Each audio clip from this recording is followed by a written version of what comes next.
She left her groceries in my fridge for weeks without saying a word. So I finally threw them all away and now she's furious. She left her groceries in my fridge for weeks without saying a word. So I finally threw them all away and now she's furious. Hello, Throwaway account. My brother and his wife Laura, who is 7 months pregnant, are staying with us for a week or so since he's interviewing for jobs in the city my family and I are in. My kids love having their aunt and uncle around and everything's been great. Yesterday Laura went out and came back with groceries. I thanked her but told her that we don't expect them to do this. The kitchen is stocked and that we're just enjoying having them. She said that she wanted to and that most were cravings she's been having. I started helping her unload the bags and noticed that a lot of snacks were with peanuts, cookies, crackers, PB, even some sort of cake fusion. It all made me uneasy because she knows my oldest son, 8M, is extremely allergic. I don't keep anything of the kind in our home because we've had an incident when he was younger where we almost lost him. I didn't want to be rude, but I told her that I'm not comfortable with having the stuff in the house. She told me that she would be careful, that she wouldn't eat it around him or his siblings and that she'd clean up after herself, that she was having intense cravings and needed them. Look, I've had 4 kids and kind of get where she's coming from, although I never had to have something, but every woman is different. I made sure my son knew not to touch any of it and to leave her alone when she's eating them. That was that. Today I woke up early to make breakfast and opened the fridge only to be greeted by strawberries dipped in PB left out, without a container to chill. The PB jar wasn't sealed properly next to them and there were sandwiches on a plate, because she likes the bread cold and soggy. I was pissed. I've read enough about airborne contamination to know that you can't really determine it, but I wasn't risking it. I grabbed a bag and started throwing everything in it, our groceries, hers, I didn't care. I was going to take the bag, drive to a shelter, and let them know the situation. Laura woke up while I was on my rampage, came down all upset, and asked what I was doing. I was snippy with her and didn't try to hide it.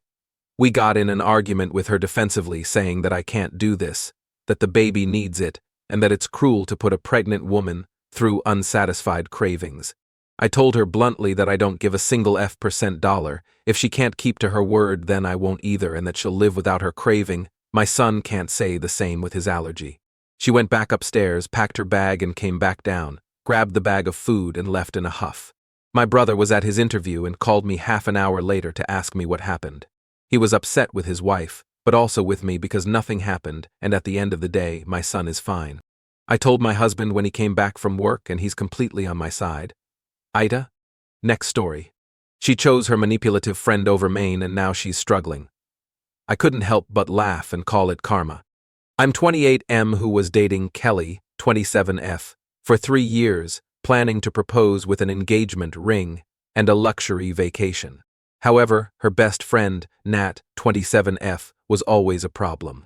From the start, Nat disliked me and tried to break us up by falsely accusing me of cheating and convincing Kelly I was controlling. This caused many arguments, but Kelly always defended Nat. In January 2024, I reached my limit. We were celebrating my birthday, and Kelly invited Nat despite my objections. Nat dominated the conversation, talking about her financial issues. I asked Kelly to intervene, but when she tried, Nat accused her of not caring and then attacked me, calling me controlling. I lost my temper, calling her a manipulative B-word. The day was ruined, and back home, I gave Kelly an ultimatum, either me or Nat. Kelly argued it was unfair to make her choose. We fought, and when Kelly said I provoked Nat by insulting her, I told her to leave. After threatening to call the cops, she finally left. I packed all of Kelly's belongings, including everything I had bought for her since she had lived off my money for 2 years.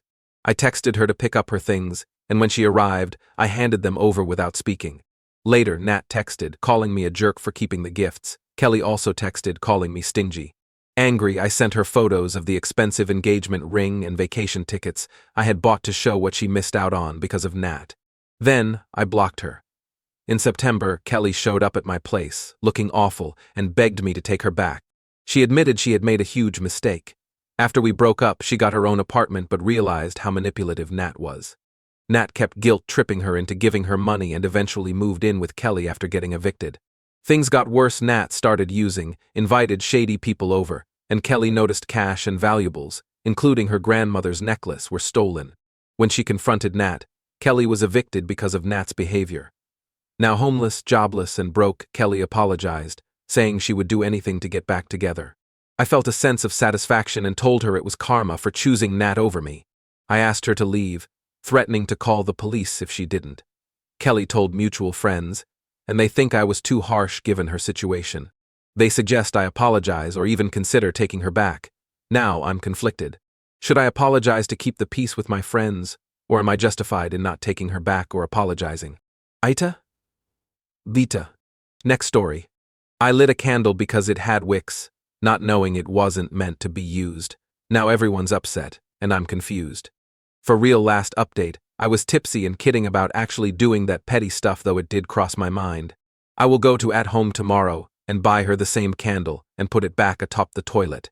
If you've read anything I've said, I have certainly learned my lesson about leaving candles unattended. I will also apologize and ask that she either cut off the wicks or tell me when she has a candle she doesn't want used, as this is a first-time thing. We're fine. Since this candle is already ruined, however, I will be damned if I don't burn the rest of that down to bottom. After trimming the wicks, of course. Final edit. It is a freaking candle, like a candle. I've been at work all night, but I got home and just looked at the bottom. Instructions say trim wick to 1/4 before lighting. I did not do this, as being the apparent caveman I see candle. I light candle. She's asleep, so I can't rub it in her face after she said that candle isn't supposed to be lit. They're not meant for that, but this is all I need. Am I the AA for leaving it lit for a quick walk before bed with her and the dogs? Yes. Am an AA for thinking this stupid thing was in fact a candle? No. The cutting the wick thing was ignorance for not thinking the protective lid that usually comes with a plastic peel around it would have prevented someone from lighting it otherwise, and they probably should make the damn things ready to go. Here's a lesson to anyone out there about to light a candle. Apparently they have instructions. I now know she was wrong, and we never got into a major fight, so I will humbly and, in the least petty way, just leave the candle upside down next the sink, so when she wakes up first to brush her teeth, she can know that this candle was in fact meant to be lit, and that I was right. I can't add links or pics here, but it's called Mermaid Shimmer from At Home. I may be dumb, but I can hang my hat up knowing I had every right to light it. Good night to all, and have a pleasant tomorrow.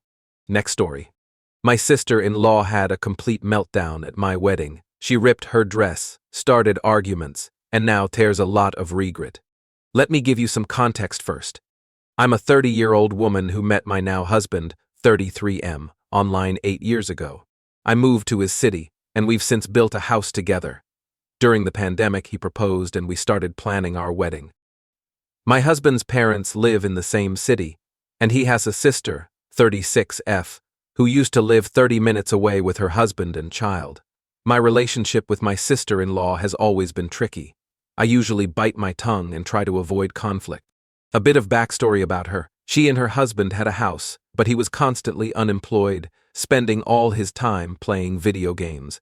She managed the household, worked, and cared for their child alone. Everyone supported her.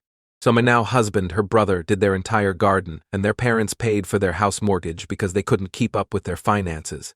It was always odd. They couldn't afford a new roof but bought a fully decked-out electric car. So they couldn't pay their mortgage but went on a 3-week vacation. About 1.5 years ago, her marriage fell apart, and the divorce was rough. Though we all supported her and helped with everything, including her son, she now lives in her own apartment, still in the same city as us and her parents.